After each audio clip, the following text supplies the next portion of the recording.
নমস্কাৰ ছাত্ৰ ছাত্ৰীসকল, জাতীয় বিদ্যালয় ৰাজ্যিক বৃত্তি পৰীক্ষালৈ মাজত মাত্ৰ এদিন বাকী আছে।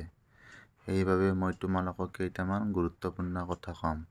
তাৰ ভিতৰত প্ৰথম কথাটো হৈছে তোমালোকে OMR চিট এখনে পাবা। সেইবাবে তোমালোকে সেই OMR চিটখন ধুনীয়াকৈ শুদ্ধকৈ কৰিবা।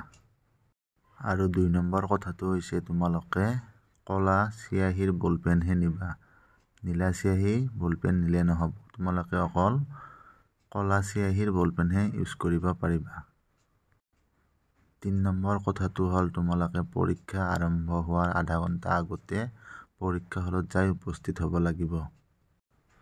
মৰমৰ ছাত্ৰ ছাত্ৰীসকল, মই তোমালোকক এটা মোৰ ফালৰ পৰা নিৰ্দেশ দিলোঁ যে তোমালোকে OMR চিটখন ফিল-আপ কৰাৰ আগতে তোমালোকে প্ৰশ্নখনত আগতে দি ল'বা।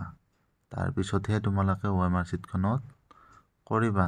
এনেকুৱা কৰিলে তোমালোকৰ সময়ো বাচিব আৰু ভুল হোৱাৰ চান্সও কম থাকিব।